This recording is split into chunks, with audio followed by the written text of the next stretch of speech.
بسم اللہ الرحمن الرحیم الحمد للہ رب العالمین وصلی اللہ وسلم وبارک علی نبینا محمد وعلی آلہ واصحابہ اجمعین وبعد۔ برادران اسلام، دین بلی بھائیوں، نوجوان دوستوں، بزرگوں، عزیز بچوں، اللہ کی توفیق سے ہم اللہ کی صفات سے متعلق تیسرا قاعدہ لے کر آپ کے سامنے حاضر ہوئے ہیں۔ یہ تیسرا قاعدہ یہ ہے کہ اللہ تبارک و تعالیٰ کی جو صفات ہیں اس کی دو قسمیں ہیں۔ اللہ کی صفات کی دو قسمیں ہیں، ایک قسم ہے ثبوتی اور دوسری قسم ہے سلبی۔ یعنی اللہ تعالیٰ کے کچھ صفات ایسے ہیں جس میں اثبات پایا جاتا ہے، اثبات یعنی ثابت کیا جاتا ہے، مثبت صفات پائے جاتے ہیں کچھ اللہ تبارک و تعالیٰ کے، اور کچھ صفتیں ایسی ہیں اللہ تبارک و تعالیٰ کی جن میں نفی کی جاتی ہے۔ نفی یعنی سلبی صفتیں ہیں۔ ہم انشاءاللہ تبارک و تعالیٰ اس حلقے میں ان دونوں قسموں کی آپ کے سامنے وضاحت کرنا چاہتے ہیں۔ پہلی جو قسم ہے ثبوتی صفتوں کی قسم، ثبوتی صفات جس کے اندر ہیں، یہ ثبوتی صفات کیا ہیں؟ ثبوتی صفات وہ صفات ہیں جن صفتوں کو اللہ تبارک و تعالیٰ نے اپنی کتاب میں یا اللہ کے نبی صلی اللہ علیہ وسلم کی زبان سے ثابت قرار دیا ہو۔ کچھ صفتیں ایسی ہیں جو اللہ تبارک و تعالیٰ کی ثبوتی صفتیں ہیں اور کچھ سلبی صفتیں ہیں۔ ثبوتی صفتیں وہ ہیں جنہیں اللہ تبارک و تعالیٰ نے اپنی ذات کے لیے اپنی کتاب میں یا اپنے نبی صلی اللہ علیہ وسلم کی زبان سے، حدیثوں کے ذریعے سے اللہ تبارک و تعالیٰ نے ثابت قرار دیا ہو۔ یہ ساری کے ساری صفتیں کمال کی صفتیں ہیں، اس میں کسی بھی طرح سے کوئی نقص، کسی بھی طرح کا کوئی عیب، کسی بھی طرح کی کوئی کمی سرے سے ممکن نہیں ہے۔ جیسے مثال کے طور پر صفات جو ثبوتی ہیں، جیسے الحیات، زندگی، اللہ تبارک و تعالیٰ زندہ، یہ ثابت کرنا ہے کہ اللہ تعالیٰ زندہ ہے۔ ایسے علم، اللہ تبارک و تعالیٰ علم والا ہے، ثابت کرنا ہے۔ اللہ تبارک و تعالیٰ قادر ہے، قدرت کی صفت ہمیں ثابت کرنا ہے۔ اللہ تبارک و تعالیٰ کے لیے آسمانوں پر، آسمان کے اوپر، آسمان پر مستوی ہونا، عرش پر مستوی ہونا، عرش پر مستوی ہونے کی صفت یہ ثابت کرنا ہے۔ ایسے نزول، آسمانی دنیا کے اوپر نزول، اس کو ثابت کرنا ہے۔ ایسے اللہ تعالیٰ کی صفت ید، ہاتھ کی صفت ثابت کرنا ہے کہ اللہ تعالیٰ کے دو ہاتھ ہیں۔ ایسے اللہ تبارک و تعالیٰ کے لیے وجہ، چہرہ، رخ اللہ تبارک و تعالیٰ کے لیے ثابت کرنا ہے، چہرہ ثابت کرنا ہے، فیس ثابت کرنا ہے وغیرہ۔ اس طرح کے بہت سارے صفات ہیں جو ثبوتی صفات ہیں، یعنی جنہیں اللہ تبارک و تعالیٰ نے اپنے کلام کے اندر یا اپنے نبی صلی اللہ علیہ وسلم کی حدیثوں میں اپنے لیے ثابت کیا ہے۔ ان صفات کو جو ثابت ہیں، اللہ تعالیٰ نے، نبی نے ثابت کیا ہے، ان صفات کو ضروری ہے ہمارے لیے کہ ہم اس کو حقیقی طور پر جس طرح سے اللہ کی شایان شان ہیں، اسے ہم اللہ کے لیے ثابت کریں، ہم اللہ تبارک و تعالیٰ کے لیے ثابت کریں حقیقی طور پر، اور وہ بھی حقیقی طور پر ثابت کریں، اور وہ بھی اس طرح سے جس طرح سے اللہ کی شایان شان ہے۔ اس کی کیا دلیل ہے؟ اس کی دلیل دو طرح سے ہے۔ ایک دلیل کتاب و سنت کی دلیل ہے اور دوسری دلیل ہے عقل کی۔ دونوں طرح سے یہ بات ثابت ہوتی ہے کہ جو نام اللہ تبارک و تعالیٰ کے کتاب اللہ کے اندر، سنت رسول کے اندر ثابت ہیں، ان ناموں کو اللہ تبارک و تعالیٰ کے لیے ثابت کرنا ضروری ہے۔ رہی بات کتاب و سنت کے دلائل کی، تو بے شمار دلائل موجود ہیں۔ اللہ تبارک و تعالیٰ فرماتا ہے یا ایھا الذین آمنوا آمنوا باللہ، یا ایھا الذین آمنوا آمنوا باللہ ورسولہ والکتاب الذی نزل علی رسولہ والکتاب الذی انزل من قبل ومن یکفر باللہ وملائکتہ وکتبہ ورسلہ والیوم الآخر فقد ضل ضلالا بعیدا۔ آپ دیکھیں اس آیت کریمہ کے اندر کہ اللہ تبارک و تعالیٰ کے اوپر ایمان لانا اس بات کو شامل ہے کہ اللہ کی صفات پر بھی ایمان لایا جائے، اللہ کی کتاب پر ایمان، جو اللہ کے رسول پر کتاب اتری ہے اس کتاب پر ایمان لانا اس بات کو شامل ہے کہ اللہ تبارک و تعالیٰ ان تمام چیزوں پر ایمان لایا جائے جو اللہ تبارک و تعالیٰ کی صفتیں آئی ہوئی ہیں۔ ایسے ہی نبی کریم صلی اللہ علیہ وسلم اللہ تبارک و تعالیٰ کے رسول ہیں، اس کو ثابت کرنا اس بات کو شامل ہے کہ اللہ کے رسول صلی اللہ علیہ وسلم کی بتائی ہوئی تمام باتوں پر ایمان رکھا جائے۔ میرے بھائیوں بات سمجھنے کی ہے. آپ دیکھیے آیت کریمہ پر غور کریں. اللہ تبارک تعالیٰ فرماتا ہے اللہ تبارک و تعالیٰ پر ایمان لاؤ، اے ایمان والو اللہ پر ایمان لاؤ، اس کے رسول پر ایمان، اس کی کتاب پر ایمان جس کو اس نے اپنے رسول پر اتارا ہے، اور اس کتاب پر ایمان لاؤ جو اس سے پہلے اللہ تبارک و تعالیٰ نے اتارا ہے. جو اللہ پر ایمان رکھے، اللہ کے ساتھ کفر کرے گا، اس کی فرشتوں کے ساتھ، اس کی کتابوں کے ساتھ، اس کے رسولوں کے ساتھ اور آخرت کے دن کے ساتھ، فقد ضل ضلالا بعیدا، وہ بہت دور گمراہی میں چلا گیا. آپ دیکھیں غور کریں کہ اللہ تبارک و تعالیٰ نے بڑے صاف لفظوں میں اللہ پر ایمان لانے میں اللہ کی صفات پر ایمان لانا بھی شامل کیا ہے. اللہ کی کتاب پر جو اس کے رسول پر نازل ہوئی ہے اس پر ایمان لانے میں اللہ تبارک و تعالیٰ نے اللہ تبارک و تعالیٰ کی تمام تر صفتوں پر ایمان لانا ثابت کیا ہے.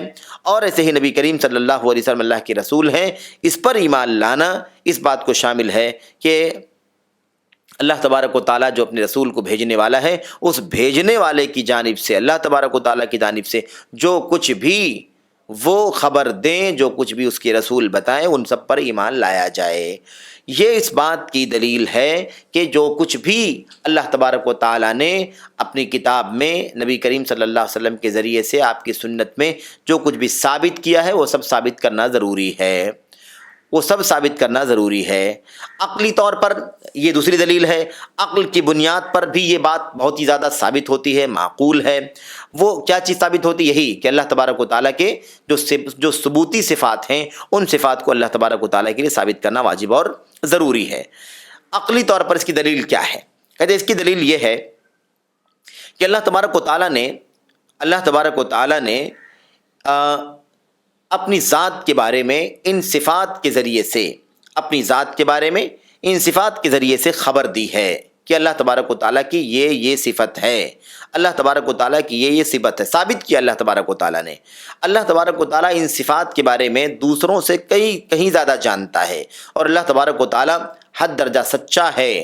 اللہ تبارک و تعالیٰ کی بات نہایت ہی حسین اور بہترین ہے. بلا شبہ جب ایسی بات ہے کہ اللہ تبارک و تعالیٰ نے خبر دی ہے اور اللہ تبارک و تعالیٰ خوب جانتا ہے ان صفات کے بارے میں، دوسروں کی بنسبت زیادہ جانتا ہے، تو ایسی صورت میں واجب ہے ہمارے لیے کہ ہم ان صفات کو اللہ تبارک و تعالیٰ کے لیے ثابت کریں. میرے بھائیوں جیسا کہ اللہ تبارک و تعالیٰ نے بلا کسی شک و شبہ کے اس کے بارے میں ہم کو بتایا ہے. میرے بھائیوں، میرے بزرگوں، تو بلا شک شبہ کے ہمیں چاہیے کہ ہم جیسے اللہ نے خبر دی ہے ویسے ہم ثابت کر دیں. کیونکہ اگر ہم شک شبہ کریں گے اللہ کے بتائے ہوئی، اللہ کی دی ہوئی خبر کے بارے میں میرے بھائیوں، تو یاد رکھیں یہ شک شبہ خبر کے مسئلے میں شک شبہ اسی وقت آ سکتا ہے جب کوئی خبر دینے والا ایسا ہو جس سے جہالت ہونا ممکن ہو، جس کا جھوٹ بولنا ممکن ہو، یا مثال کے طور پر وہ عاجز اور درمادہ ہو. ایسا آدمی ہوگا تو ہی اس کی خبر میں، اس کی باتوں میں شک شبہ کیا جا سکے گا. لیکن مثال کے طور پر اللہ تبارک و تعالیٰ کی ذات سے چونکہ یہ ساری چیزیں غائب ہیں، یہ ساری چیزیں بالکل موجود نہیں ہیں. کون سی چیزیں؟ نہ تو اللہ تبارک و تعالیٰ نعوذ باللہ جاہل اور نادان ہے، نہ تو اللہ تبارک و تعالیٰ کے اوپر جھوٹ کا کوئی گزر ہے، نہ اللہ تبارک و تعالیٰ اور یعنی عاجز اور درمادہ ہے. میرے بھائیوں فرماتے ہیں ابن عثیمین رحمۃ اللہ علیہ بڑی وضاحت سے کہ خبروں میں یعنی دی ہوئی بتائی ہوئی باتوں میں شک شبہ اسی وقت آتا ہے جب خبر جو ہے دینے والا کوئی ایسا ہو جس سے جہالت کا امکان ہو، جس سے جھوٹ کا امکان ہو، یا جس سے عاجزی کا اور نااہلی کا امکان ہو، ممکن ہو. لیکن اللہ تبارک و تعالیٰ کی ذات سے یہ تینوں قسم کے عیوب اللہ کے حق میں، اللہ کی جناب میں ناممکن ہے. اس لیے اللہ تبارک و تعالیٰ کی دی ہوئی خبر کو قبول کرنا اور جیسے بتایا ہے ویسے ہی قبول کرنا ضروری ہے، مان لینا ضروری ہے. میرے بھائیو اب عقل تسلیم کرتی ہے اس چیز کو کہ اللہ تبارک و تعالیٰ نے اگر ثابت کیا ہے، بتایا ہے کہ میں ایسا ہوں، تو ہمیں مان لینا چاہیے، کیونکہ یہ بات اللہ تبارک و تعالیٰ نے کہی ہے اور اللہ کی بات میں کوئی شک نہیں ہے، کوئی شبہ نہیں ہے، نہ کسی طرح. اس کی وجہ یہ ہے کہ شک و شبہ نہیں ہو سکتا ہے. شک و شبہ اس کی بات میں کیا جا سکتا ہے جو جھوٹ بولتا ہو، جو جاہل ہو یا جو عاجز ہو۔ اللہ تبارک و تعالیٰ نعوذ باللہ ان تینوں قسم کے عیوب سے، تینوں قسم کے نقائص سے پاک ہے، اس لیے اس میں کوئی شک شبہ نہیں ہونا چاہیے، اس کو ثابت کیا جانا چاہیے۔ ایسے ہی آپ دیکھیے کہ یہی معاملہ نبی کریم صلی اللہ علیہ وسلم کا ہے۔ اللہ کے نبی صلی اللہ علیہ وسلم اللہ تبارک و تعالیٰ کے بارے میں جن باتوں کی بھی خبر دیتے ہیں، جن باتوں کے بارے میں بھی خبر دیتے ہیں، اس میں کوئی شک نہیں ہے کہ سب سے زیادہ علم والے ہیں اللہ تبارک و تعالیٰ کے بارے میں نبی کریم صلی اللہ علیہ وسلم، اور آپ کی خبریں، آپ کی باتیں اللہ کے بارے میں سچ ہیں، اور آپ حد درجہ نیک سوچ رکھتے ہیں، خیر خواہی رکھتے ہیں، اور آپ کی زبان نہایت ہی صاف ستھری ہے۔ اس لیے اللہ کے نبی صلی اللہ علیہ وسلم اللہ تعالیٰ کے بارے میں جن باتوں کی بھی خبر دیں، جن باتوں کے بارے میں بھی بتائیں، ضروری ہے کہ وہ جیسے ہی بتائیں ویسے ہمیں تسلیم کر لینا چاہیے، جیسے بتائیں ویسے تسلیم کر لینا چاہیے۔ تو یہ دونوں چیزیں ہمیں اس بات کا ثبوت دیتی ہیں، یعنی دین و شریعت کی دلیلیں اور ایسے ہی عقلی دلیلیں ہم کو بتلاتی ہیں کہ اللہ تبارک و تعالیٰ نے اپنی کتاب میں، نبی کی سنت میں، نبی کے ذریعے سے اگر جن چیزوں کو واضح کر دیا ہے، ثابت کر دیا ہے اپنے ناموں کو، تو ان ناموں کو ہمیں چاہیے کہ ہم بھی ثابت کریں، کیونکہ سرے سے نہ کوئی شک شبہ کی گنجائش ہے، نہ کسی طریقے سے جھوٹ یا مثال کے طور پر جہالت کا مسئلہ ہے، اور نہ ہی عاجزی کا کوئی مسئلہ ہے۔ اس لیے ہمیں چاہیے کہ ہم اللہ کے بارے میں اللہ کی بتائی ہوئی باتیں بھی تسلیم کریں، اور نبی علیہ السلام کے بارے میں بتلائی ہوئی باتیں بھی اللہ تبارک و تعالیٰ کی جناب میں، اللہ تعالیٰ کے بارے میں جو بھی باتیں نبی علیہ السلام سے ہمیں ملی ہوں، ہم اسے بھی مانیں اور اسے تسلیم کریں، اسی کے مطابق عمل کریں۔ دوسری قسم صفات کی ہے سلبی صفات۔ سلبی صفات کون سی صفات ہیں؟ منفی صفات سمجھ لیں، جن کی نفی کی جاتی ہے۔ وہ صفات ہیں جن کی نفی کی ہے اللہ تبارک و تعالیٰ نے اپنی ذات سے، اپنی کتاب میں، یا اپنے نبی صلی اللہ علیہ وسلم کی زبان سے، یعنی اللہ تبارک و تعالیٰ نے خود اپنے کلام میں ارشاد فرما دیا، نفی کر دی کہ یہ میری صفت نہیں، یہ میری صفت نہیں، یہ میری صفت نہیں، یا پھر اللہ تبارک و تعالیٰ نے اپنے نبی کے زبان کے ذریعے سے اس چیز کو عام کر دیا ہے۔ جس طریقے سے بھی بہرحال ہو، لیکن جن چیزوں کی نفی اللہ تبارک و تعالیٰ نے اپنی ذات سے کی ہے وہ سلبی صفات ہیں۔ کہتے ہیں کہ یہ ساری کے ساری صفتیں، جن صفتوں کی نفی اللہ تبارک و تعالیٰ نے اپنی ذات سے اپنی کتاب میں فرمائی ہے، یا اس کے رسول، اس کے نبی نے اللہ کی ذات سے فرمائی ہے، نفی فرمائی ہے، یہ ساری کی ساری صفتیں نقص کی صفتیں ہیں، عیب کی صفتیں ہیں اللہ تبارک و تعالیٰ کے بارے میں۔ مثال کے طور پر موت، مرنا، یہ عیب کی صفت ہے۔ جہالت، یہ عیب کی صفت ہے۔ سو جانا، یہ عیب کی صفت ہے۔ بھول جانا، یہ عیب کی صفت ہے۔ ایسے عاجزی، یہ عیب کی صفت ہے۔ تھک جانا، یہ عیب کی صفت ہے۔ اللہ تبارک و تعالیٰ نے تمام چیزوں کی، اس طرح کی جتنی چیزیں ہیں، یہ تمام چیزوں کی نفی اللہ تعالیٰ نے اپنی ذات سے کر دی ہے۔ اس لیے ہمارے لیے بھی ضروری ہے کہ ان تمام چیزوں کی نفی اللہ کی ذات سے کریں۔ اس لیے نفی کریں کیونکہ اللہ تبارک و تعالیٰ نے ان کی نفی فرمائی ہے اپنی ذات سے۔ اور دوسری چیز یہ ہے کہ اللہ تبارک و تعالیٰ کے ان نقص اور سلبی صفات کی نفی کرنے کے ساتھ ساتھ، اس کی جو ایجابی صفتیں ہیں، ثبوتی صفتیں ہیں، اس کے بالمقابل اسے اعلیٰ درجے کا ہمیں اللہ تبارک و تعالیٰ کے لیے ثابت کرنا بھی ضروری ہے۔ مثال کے طور پر موت، ہمیں اس کی نفی کرنی ہے تو اس کے بالمقابل کیا ہے؟ اعلیٰ صفت کیا ہے؟ زندگی، اکمل ترین زندگی اللہ کے لیے ثابت کرنی ہے۔ جیسے نیند ہے، مثال کے طور پر نیند کی نفی کرنی ہے تو بیداری، اسے اعلیٰ طور پر ثابت کرنا ہے، یہ اللہ تبارک و تعالیٰ کی شان ہے۔ ایسے ہی جہالت کی نفی کرنی ہے تو علم کو اعلیٰ درجے کا ثابت کرنا ہے۔ بھول چوک کی نفی کرنی ہے تو یاد اور ذکر کا گہرائی کے ساتھ ہمیں ثابت کرنا ہے۔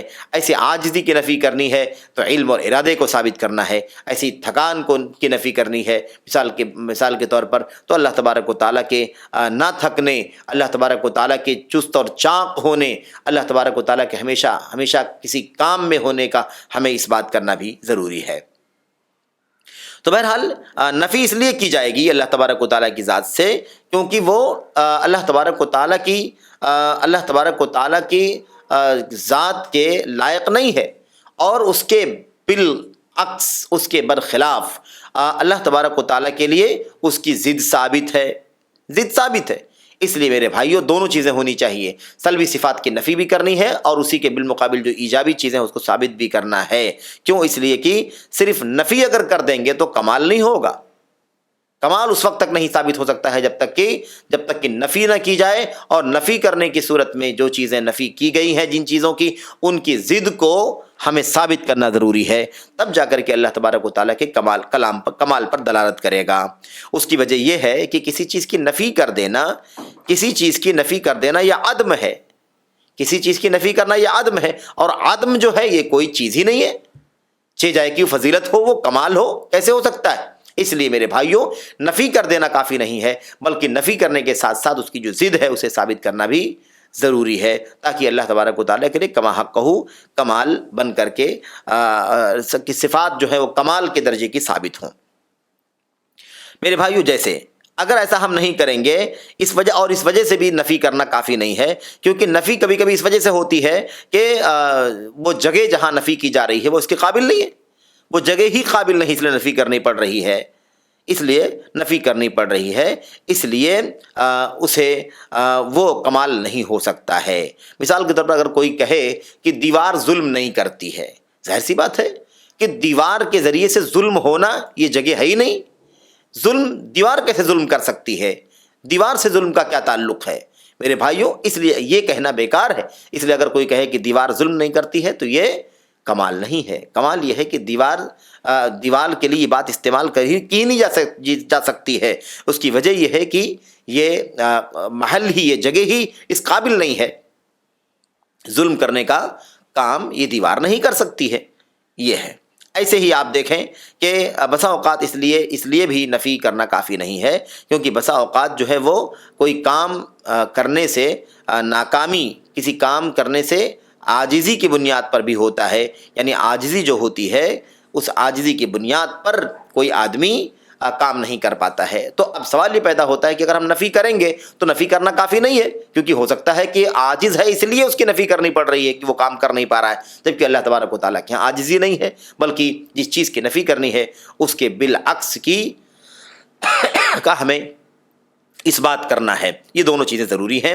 اس لیے بہرحال اللہ تبارک و تعالیٰ کی سلبی صفات کی نفی کرنے کے ساتھ ساتھ اس کی جو ضد ہے، اس کی جو بالعکس صفات ہیں، جو کمال کی صفتیں ہیں، مثبت صفتیں ہیں، ثبوتی صفتیں ہیں، یعنی اس کو ثابت کرنا، اس کی ضد کو ثابت کرنا ہے، اور وہ بھی اعلیٰ درجے کا ثابت کرنا ہے۔ مثال کے طور پر اللہ تبارک و تعالیٰ کا ارشاد وَتَوَكَّلْ عَلَى الْحَيِّ الَّذِي لَا يَمُوتُ، اس اللہ پر بھروسہ کریں جو زندہ ہے، جسے موت نہیں آئے گی۔ آپ دیکھیے کہ اللہ تبارک و تعالیٰ نے اپنی ذات سے موت کی نفی کیا، یہ موت کی نفی کرنا یہ زندگی کو، کمال کی زندگی کو شامل ہے، یعنی اللہ تبارک و تعالیٰ کی موت نہیں آئے گی، اس سے یہ ثابت ہوتا ہے کہ اللہ تبارک و تعالیٰ کمال درجے کی زندگی والا ہے۔ موت نہیں آئے گی، لیکن ہم صرف موت کی نفی کرنا کافی نہیں ہے، بلکہ موت کی جو ضد ہے زندگی، اسے کمال درجے کا ثابت بھی کرنا ہے۔ دوسری مثال ہے وَلَا يَظْلِمُ رَبُّكَ أَحَدًا، آپ کا رب کسی پر ظلم نہیں کرتا ہے، تو ظلم کی نفی کرنا کافی نہیں ہے، بلکہ ظلم کی نفی کرنے کے ساتھ ساتھ اس کی جو ضد ہے عدل اور انصاف، اسے ثابت کرنا ہے۔ اللہ تعالیٰ ظلم نہیں کرنے والا ہے کسی بندے پر، یعنی اللہ تبارک تعالیٰ سب کے ساتھ اعلیٰ قسم کا انصاف کرنے والا ہے۔ تیسری اور آخری مثال یہ ہے کہ اللہ تبارک تعالیٰ نے فرمایا وَمَا كَانَ اللَّهُ لِيُعْجِزَهُ مِنْ شَيْءٍ فِي السَّمَاوَاتِ وَلَا فِي الْأَرْضِ، اللہ تبارک و تعالیٰ کو زمینوں اور آسمانوں میں کوئی چیز عاجز نہیں کر سکتی ہے۔ آپ دیکھیے، یہ نفی کرنا کافی نہیں کہ اللہ تعالیٰ عاجز نہیں کر سکتی ہے، عجز کی نفی کے ساتھ ساتھ اس کا جو مثبت پہلو ہے، اس کا جو ضد ہے وہ ثابت کرنا ضروری ہے۔ مثال کے طور پر انسان عاجز کب ہوتا ہے؟ جب انسان ناکارہ ہو، قدرت نہ ہو، اسے علم نہ ہو، تو آدمی عاجز ہوتا ہے۔ ہمیں چاہیے کہ عاجزی کی نفی کرنے کے ساتھ ساتھ اللہ تبارک و تعالیٰ کے کمال علم اور کمال قدرت کا اس بات کریں، تاکہ یہ بات واضح ہو جائے، اور یہ بات خود اسی آیت کریمہ میں واضح ہوتی ہے، سورہ فاطر کی آیت نمبر 44 میں، جس میں اللہ نے فرمایا وَمَا كَانَ اللَّهُ لِيُعْجِزَهُ مِنْ شَيْءٍ فِي السَّمَاوَاتِ وَلَا فِي الْأَرْضِ، زمینوں میں آسمانوں میں کوئی چیز اللہ تبارک و تعالیٰ کو عاجز نہیں کر سکتی۔ اسی کے اخیر میں اللہ نے فرمایا إِنَّهُ كَانَ عَلِيمًا قَدِيرًا، بے شک اللہ تبارک و تعالیٰ علم والا ہے، قدرت والا ہے۔ تو آپ دیکھیے کہ یہ اس بات ہے، نفی کی گئی کہ عاجز نہیں کر سکتی کوئی چیز، اور اس بات کرتے ہوئے اللہ نے فرمایا کہ بے شک اللہ تبارک و تعالیٰ علم والا ہے، قدرت والا ہے۔ تو اس بات ہمیں چاہیے کہ ہم جو چیز نفی کرنے کی اس کی نفی کریں، لیکن اس کی جو ضد ہے اس کو ہم کما حقہ اعلیٰ معیار اور کمال کے مطابق ثابت کریں۔ کیوں؟ اس لیے کہ دیکھیں یہاں پر عاجزی کا جو مسئلہ ہے، عاجز کیوں ہوتا ہے آدمی؟ کوئی بھی عاجزی کیوں آتی ہے؟ یا تو اس کا سبب جہالت ہوتا ہے، یا اس کا سبب یا اس کا سبب جہالت ہوتا ہے اور یا تو قدرت کی کمی ہوتی ہے۔ میرے بھائیوں، میرے بزرگوں، اللہ تبارک و تعالیٰ ان دونوں عیوب سے پاک ہے، اسی لیے اللہ تبارک و تعالیٰ کو کوئی چیز عاجز نہیں کر سکتی ہے۔ تو ہمیں عجز کی نفی کے ساتھ ساتھ ہمیں چاہیے کہ ہم کیا کریں، ہم اللہ تبارک و تعالیٰ کی ان دونوں صفات کو بھی ثابت کریں کہ اللہ تبارک و تعالیٰ علم والا ہے اور اس کی قدرت رکھنے والا ہے، اعلیٰ درجے کا علم ہے، اعلیٰ درجے کی قدرت ہے، کمال کا علم ہے، کمال کی قدرت ہے۔ یہ ہمیں عقیدہ رکھنا چاہیے اور اسے ثابت کرنا چاہیے۔